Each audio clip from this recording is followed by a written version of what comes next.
kasih setiamu, nyata sungguh perlindunganmu. Tak satu kuasa mampu pisahkan aku dari kasih-Mu. Bapa, ajarku selalu hormati-Mu, ajarku turut perintah-Mu, berikan ku hati untuk menyembah-Mu dan bersyukur setiap waktu. Seperti Bapa sayang anaknya, demikianlah Engkau mengasihiku. Kau jadikan biji matamu, Kau berikan semua yang ada padamu.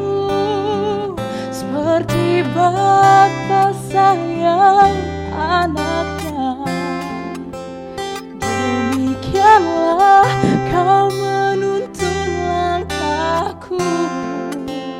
Hari depan indah Kau beri, rancangan-Mu yang terbaik bagiku.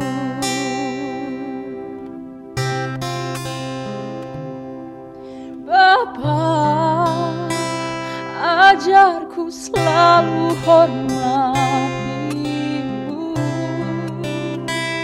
ajarku turut perintah-Mu, berikan ku hati untuk menyembah-Mu dan bersyukur setiap waktu. Seperti Bapa sayang anaknya, demikianlah Engkau mengasihiku. Kau jadikan biji matamu, Kau berikan semua yang ada padamu. Seperti Bapa sayang anaknya, demikianlah Kau menuntun langkahku. Hari depan indah Kau beri, rancangan-Mu yang terbaik bagiku.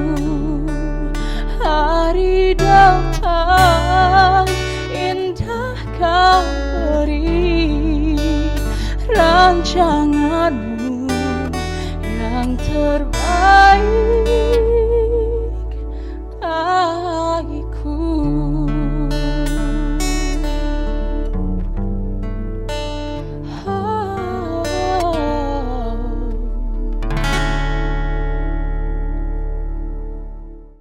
Shalom, selamat pagi dimanapun Bapak Ibu dan saudara-saudara berada. Selamat datang di acara Embun Pagi. Saya Peter Napitupulu mau menyampaikan satu topik kepada kita. Hubungan seorang ayah dengan anak yang tidak harmonis. Ada seorang ayah yang seharusnya bertanggung jawab terhadap kebutuhan keluarganya dan anaknya, namun sementara anaknya membutuhkan uang sekolah, justru penghasilan sang ayah digunakan untuk membeli minuman keras, berjudi, maka hubungan dia dengan anaknya pun menjadi konflik. Dan konflik internal yang terjadi ini membuat hubungan yang tidak harmonis ini berkelanjutan dalam keluarga. Bagaimana kira-kira kalau ada di antara kita yang mengalami yang mirip?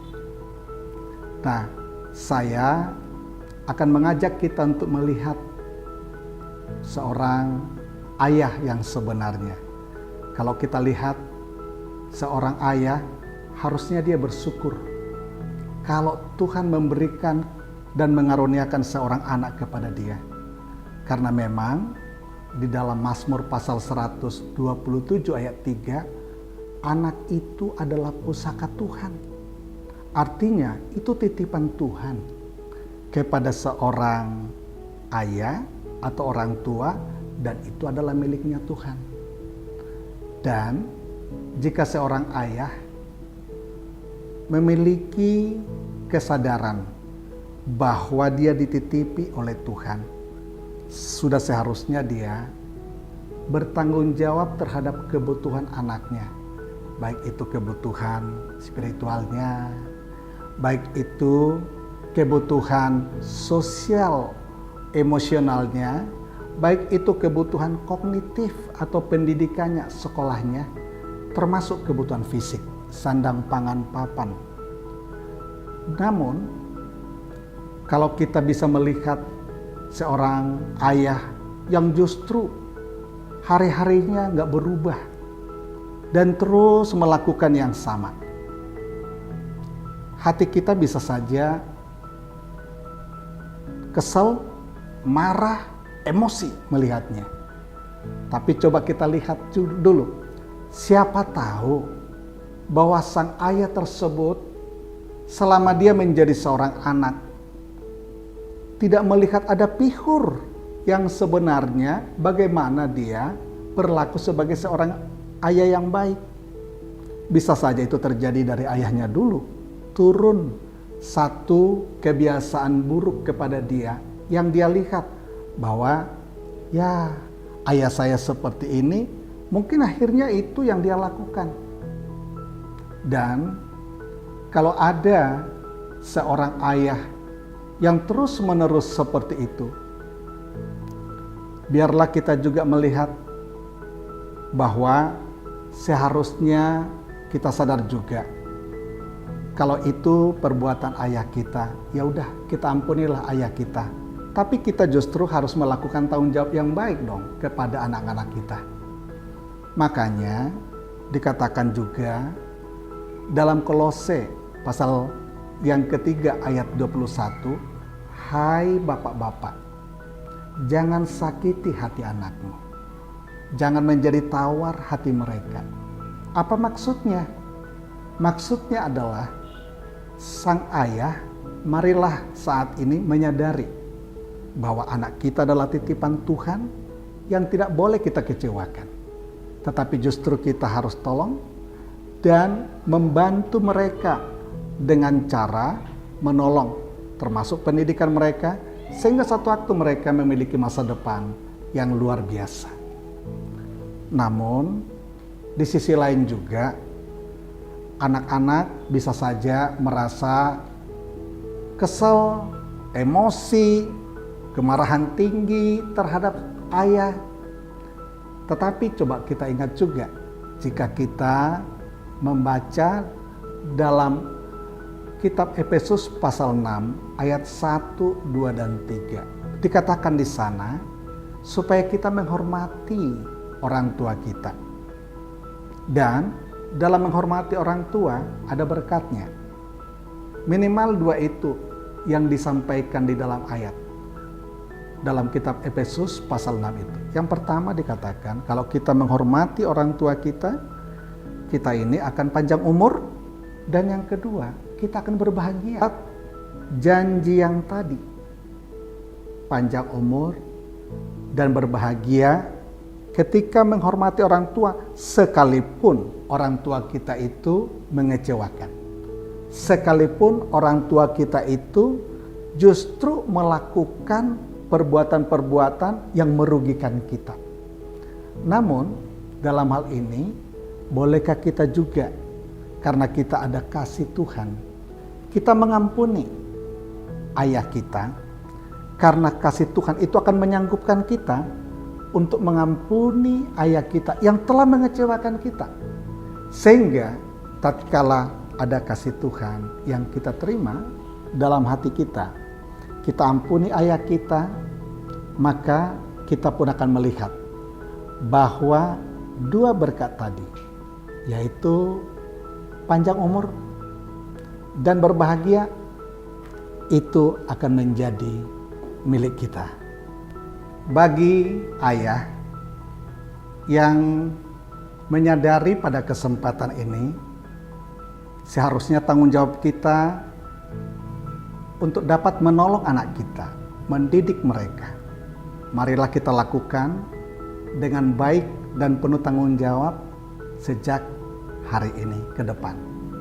Dan bagi anak-anak yang sempat terluka dan kecewa kepada ayah, emosi, marah, ampunilah ayah kita.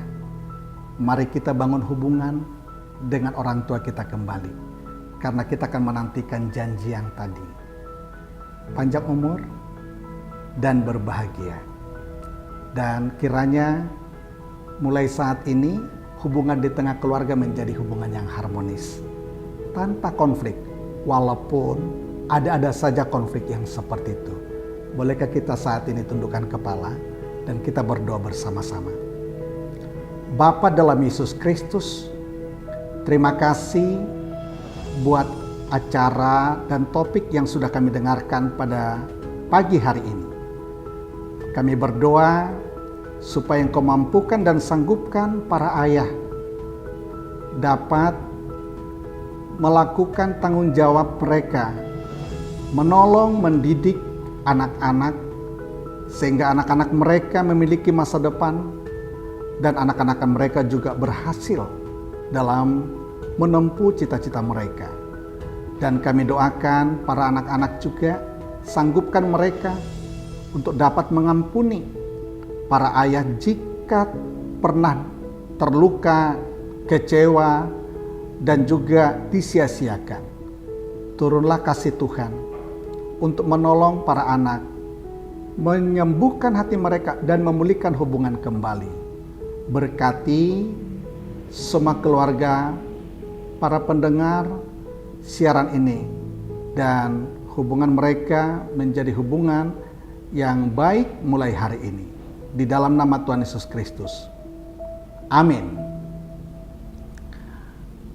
Saudara, sampai di sini dulu acara kita, dan nantikan untuk acara-acara berikutnya pada acara Embun Pagi.